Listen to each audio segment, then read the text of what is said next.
Hola amigos de Séptima Letra, una vez más aquí en el segundo capítulo de Los Inmortales del Llano. Y esta vez tenemos el gusto y la compañía de entrevistar aquí al maestro Alberto Herrera, reconocido poeta de los Llanos Orientales. Entonces, maestro, bienvenido a Séptima Letra y a esto que hemos querido llamar Los Inmortales del Llano. Muchísimas gracias, Diego.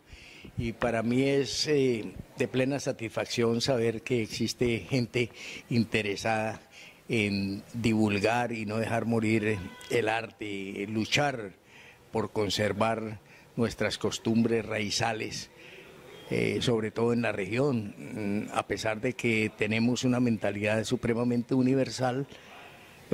Pero rescatar lo nuestro y apoyarlo y gestionar en pro del arte y la cultura en todas sus manifestaciones, para mí es muy loable y mis más sinceras felicitaciones por esto, Diego.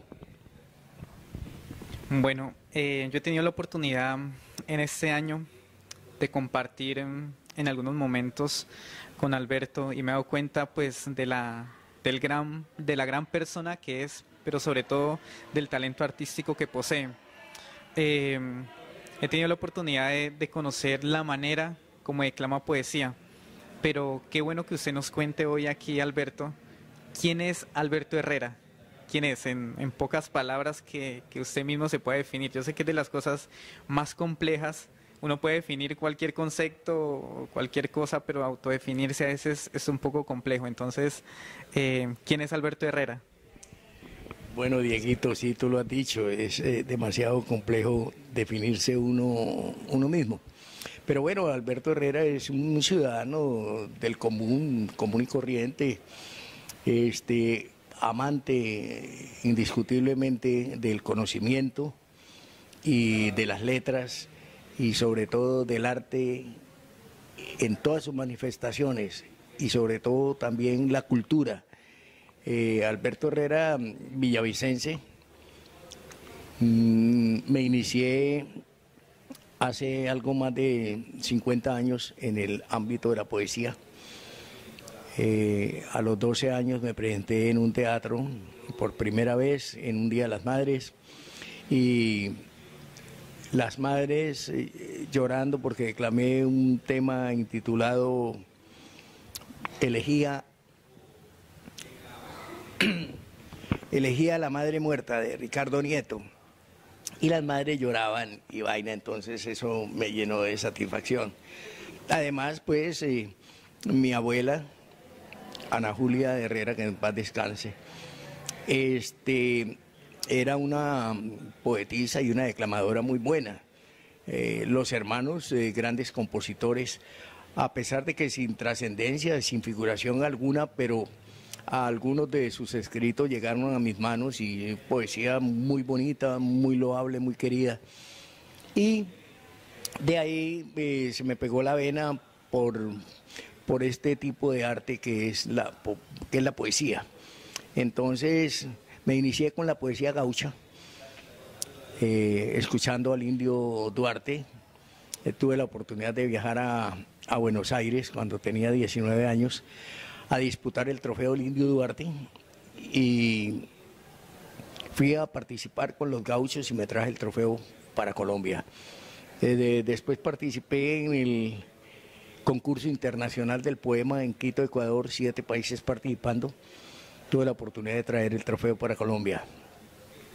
Después participé en el concurso nacional de declamación cuando eran los 23 departamentos, versión femenina, versión masculina. En versión femenina ganó una hermana mía, Nelcy Amanda Herrera, excelente declamadora, y en masculino ganó el departamento del Meta con mi persona y traje este nuevo trofeo para Villavicencio, que es mi tierra. Después me vinculé con la poesía llanera y he tenido la fortuna de ganar 57 festivales internacionales en Colombia y Venezuela. He ganado unos 7 torneos del joropo, 4 silbones en Venezuela.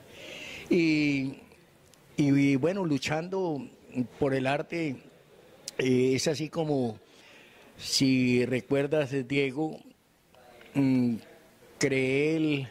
creamos junto con Jairo Miranda y con Isabel Martínez y con el apoyo de el doctor César Salcedo Torres, creamos el primer encuentro internacional de poesía universal que celebramos en la Piedra del Amor el 30 de septiembre del año pasado. Este año hicimos el segundo encuentro internacional y ahora acabamos de realizar el Festival Internacional del Cacho Llanero en Villavicencio. Modalidades que tanto el poema como el cacho se han ido perdiendo, pero si nosotros no luchamos por recuperar lo que es nuestro, lo que vale, y sobre todo en el ámbito de la poesía, las nuevas generaciones quedarán huérfanas del arte y la cultura, porque pues la culturización, como tú sabes, nos está robando hasta nuestra propia identidad. Listo, Alberto, como podemos ver entonces, realmente nos quedamos cortos en la presentación y, y todo este tipo de reconocimientos realmente han sido muy importantes, y no solamente para a nivel personal de Alberto, sino a nivel nacional y a nivel regional del Llano. Entonces, pues gracias por sus aportes y ojalá continuemos cultivando y sacando más frutos de aquello que pues usted aporta a lo que es la cultura llanera. Dentro de ese abanico de poetas o abanico de estilos, que ahorita más adelante hablaremos de aquello, primero quiero preguntarle de esos poetas, ¿a cuál usted admira? ¿Cuál ha sido su referente o cuál que diga usted, bueno, realmente me siento identificado con el estilo de este, o con las palabras, o con su manera de declamar poemas o de hacer poemas? Bueno, Dieguito, a nivel de letras admiro mucho la poesía gaucha, la poesía de vanguardia, en la poesía gaucha interpretada indiscutiblemente por Antonio Comas, el Indio Duarte. A nivel internacional también, por ejemplo, Nicolás Guillén, poesía de vanguardia, poesía protesta. Neruda es otro de los grandes en el mundo. Y en Colombia, para mí, el poeta más grande, indiscutiblemente, Porfirio Barba Jacob. Esos han sido como mis referentes, grandes intérpretes también, como por ejemplo Rómulo Mora con su estilo costumbrista. Y aquí en el Llano, pues admiro indiscutiblemente a Carmen Martínez Arteaga. El Cazador Novato fue otro gran compositor, Eduardo Mantilla Trejos, Hermes Bernal Figueredo, del hermano municipio de Restrepo, excelente poeta, Hugo Mantilla Trejos, y el Guate Israel Estrada del Bichada, y en fin, una playa de personajes que indiscutiblemente han dejado huella indeleble en el ámbito de la composición, sobre todo la composición llanera. Jean-Paul Sartre hablaba de algo que se llamaba el compromiso que debe tener el escritor con la sociedad. Cada letra que escribe debe ser cuidadosa porque las palabras son transformadoras. Las palabras es la llamada como un proyectil, las cuales hay que apuntarlas porque donde den, destruyen o construyen, ¿cierto? Entonces, ¿cuál considera usted que es el aporte de la poesía a la construcción, o cómo evidencia usted el compromiso de la poesía con la construcción social, con la construcción de la cultura? Muy buena pregunta, y atina usted en ese sentido. Toda obra, sea novela, sea canción, sea poema, sea un ensayo, etcétera, tiene que tener algo que se llama euritmia, es decir, un principio, un nudo y un desenlace.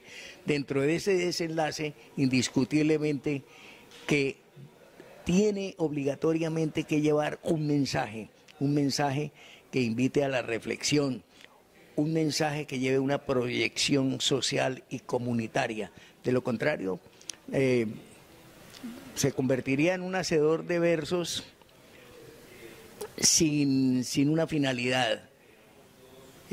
Por eso, por ejemplo, la poesía que escribo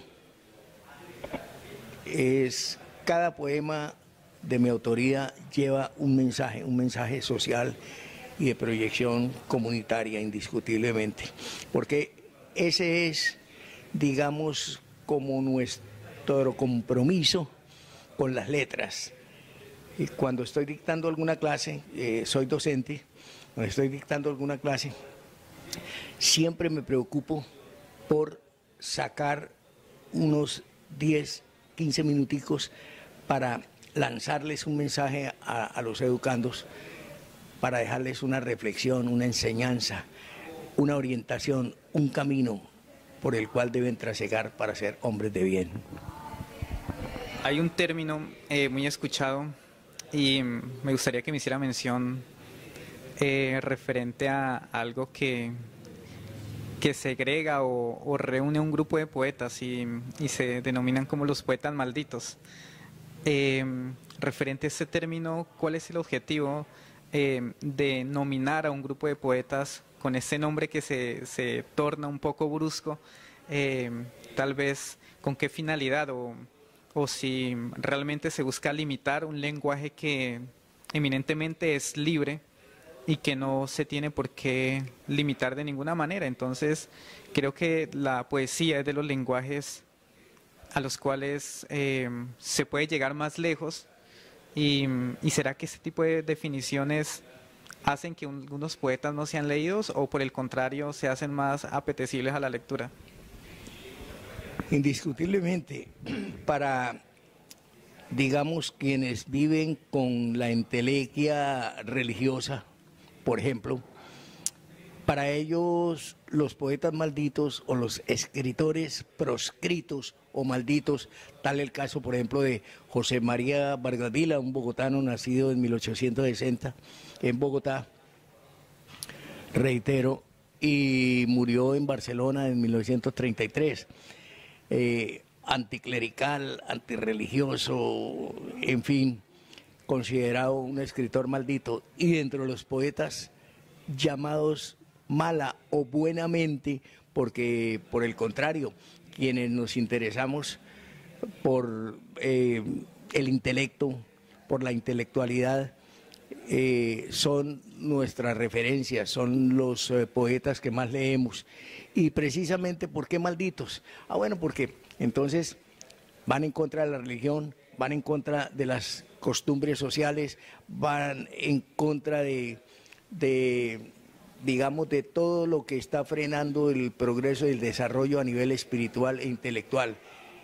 Y son hombres supremamente libres, llamémoslo librepensadores, de una espiritualidad que está reinando por ahí en orbitales diferentes. Y como tú acabas de acotar, en lugar de proscribirlos, muchos bebemos de la fuente del saber de estos mal llamados poetas proscritos o malditos. Otra cosa que me interesa es ese vínculo que puede existir entre la poesía y la filosofía.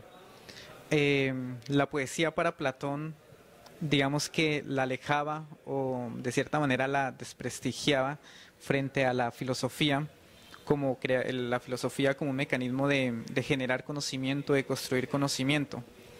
Pero Richard Rorty, un filósofo estadounidense que ya hace unos años falleció, él miraba la literatura y la poesía como un móvil, por el contrario, para llegarle al pueblo, en el cual la filosofía se podía camuflar y de esa manera hacerse asequible, hacerse entendible, haciendo uso de la poesía bueno, de la literatura en sus diferentes maneras. Entonces, ¿cuál es su opinión frente a realmente la poesía?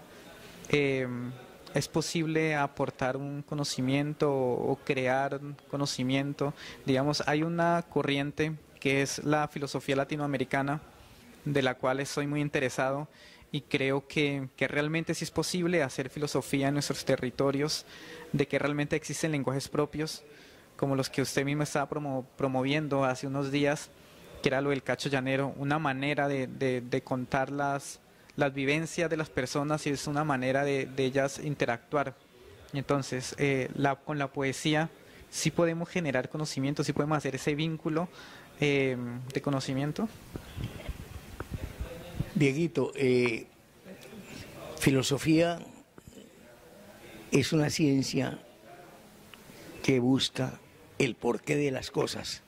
Es una ciencia holística, es decir, que la literatura, la química, la física, la trigonometría, el cálculo, cualquier tipo de ciencia tiene que ver en las fuentes de la filosofía. Buscar siempre el porqué de las cosas. Y con la poesía estamos aplicando filosofía cuando nosotros, como escritores, como hacedores de versos, como poetas, creamos una obra, pero dando respuesta a una problemática social, a un problema sobre el amor, a un mal comportamiento o a una conducta un poco tachable. Entonces, en todas las ciencias, en todas las ramas del saber, la filosofía tiene obligatoriamente que estar presente, porque de lo contrario estaría frenado tanto el desarrollo como el intelecto a nivel mundial. Bueno, pasamos del intelecto a los sentimientos, y un sentimiento muy particular es el amor. ¿Qué significa aquello del amor para Alberto? ¿Qué tanta fuerza tiene ese concepto, a veces indescriptible, a veces subjetivo, interpretado por la poesía de una manera, de la filosofía de otra manera? Pero para Alberto, ¿qué es el amor? Diría que el amor es todo, hermano. Este curso aquí en este planeta Tierra se llama Amor y Fraternidad. Se cree, se calcula que la Tierra es en el cosmos, llamémoslo así, un cuarto primaria, cuyo curso que hay que pasar es el amor y fraternidad. De manera que el amor está en todos nuestros buenos actos. Y una cosa muy de tener en cuenta es la siguiente: yo puedo saber mucho del amor, claro, y escribir poemas sobre el amor, y puedo entender el amor. Veo una pareja en un romance tremendo, muy abrazados, muy acaramelados, etcétera, y yo entiendo el amor, pero no comprendo el amor si nunca me he enamorado. Y afortunadamente Alberto Herrera ha vivido siempre enamorado de la vida, enamorado de los gestos nobles, enamorado de la sonrisa de los niños, del trinar de un pajarito, del aire que respiramos, del agua, en fin, ese tipo de armonía espiritual, armonía cósmica, es la que nos permite vivir tranquilos, serenos, relajados, apacibles. Sin el amor no existiría el mundo. Hay que recordar canciones bonitas de la época de los 70. Por amor hay un niño en la calle, etcétera, etcétera. Y todo el mundo, o sea, el que no haya sentido ni palpado, incluso los mismos personas antisociales han tenido amor. Personajes que se han hecho matar incluso por su familia, así sean catalogados de criminales o de lo que sea. Casos en Colombia han ocurrido y en el mundo. De manera, Dieguito, que para mí el amor es todo. Excelente. ¿Qué viene para la poesía en Villavicencio? Sé que es uno de los principales promotores de este lenguaje aquí en Villavicencio. ¿Qué futuro, qué dentro de lo que usted en este momento está desarrollando, qué viene para los poetas de Villavicencio? Bueno, inicialmente, a raíz de la creación del Encuentro Internacional de Poesía Universal, nuestra fundación tiene como propósito, como misión, a partir del año entrante, vincularnos a los colegios para enseñar a las nuevas generaciones, abrirles la trocha, abrirles la talanquera para que logren adentrarse en el mundo de la poesía.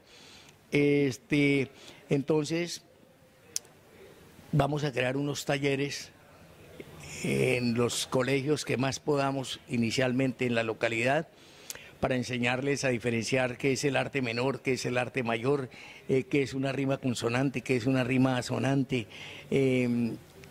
cómo se construye un soneto, qué son octosílabos, qué es una décima, incluso la expresión corporal también válida dentro del ámbito de la declamación. Todo esto lo tenemos en mente junto con Jairo Miranda, con Isabel Martínez e indiscutiblemente con César Salcedo Torres. Pienso que un muchacho como Hermes Bernal Figueredo, también muy sapiente, muy bueno, piensa unirse a nuestro equipo para dejar una huella indeleble en el trasegar de nuestra propia existencia, hermano, porque no podemos pasar desapercibidos. Nosotros ya vamos pasando, pero las nuevas generaciones tienen que quedar con esa semillita que ojalá fructifique en futuras generaciones. Bueno, Alberto, entonces ya muchas gracias por acompañarnos en esto que hemos llamado Los Inmortales del Llano, y le explicaba por qué le llamamos Los Inmortales del Llano, y es porque hemos querido entrevistar, conversar con aquellas personas que con sus obras, con sus escritos, con sus aportes a la cultura se van haciendo inmortales día a día. Entonces, este tipo de conversaciones yo sé que quedan para la memoria y que tal vez lo miren unas cuantas personas ahora, en unos años otras, y son registros que van quedando. Y entonces muchas gracias por acompañarnos, y realmente para mí ha sido un gusto este año aprender de usted y conocer mucho más de la cultura llanera y sobre todo de poesía. Entonces muchas gracias por acompañarnos, Alberto. Muchísimas gracias a Diego Galíndez y a este gran canal de Séptima Letra, el cual está apoyando y difundiendo todo nuestro folclore, toda nuestra cultura, todo nuestro arte. Para los que no vivimos del arte, sino vivimos por el arte y para el arte, es muy loable esto que está usted ejecutando, Diego. Lo felicito, y a todos aquellos oyentes, veedores de canal de Séptima Letra, mil bendiciones y hasta otra oportunidad. Muchísimas gracias. Gracias, Alberto. Bueno, les continúo haciendo la invitación entonces a aquellos que por primera vez ven nuestro canal para que suscriban y estén pendientes de muchas más personas interesantes que nos acompañarán, y hasta pronto.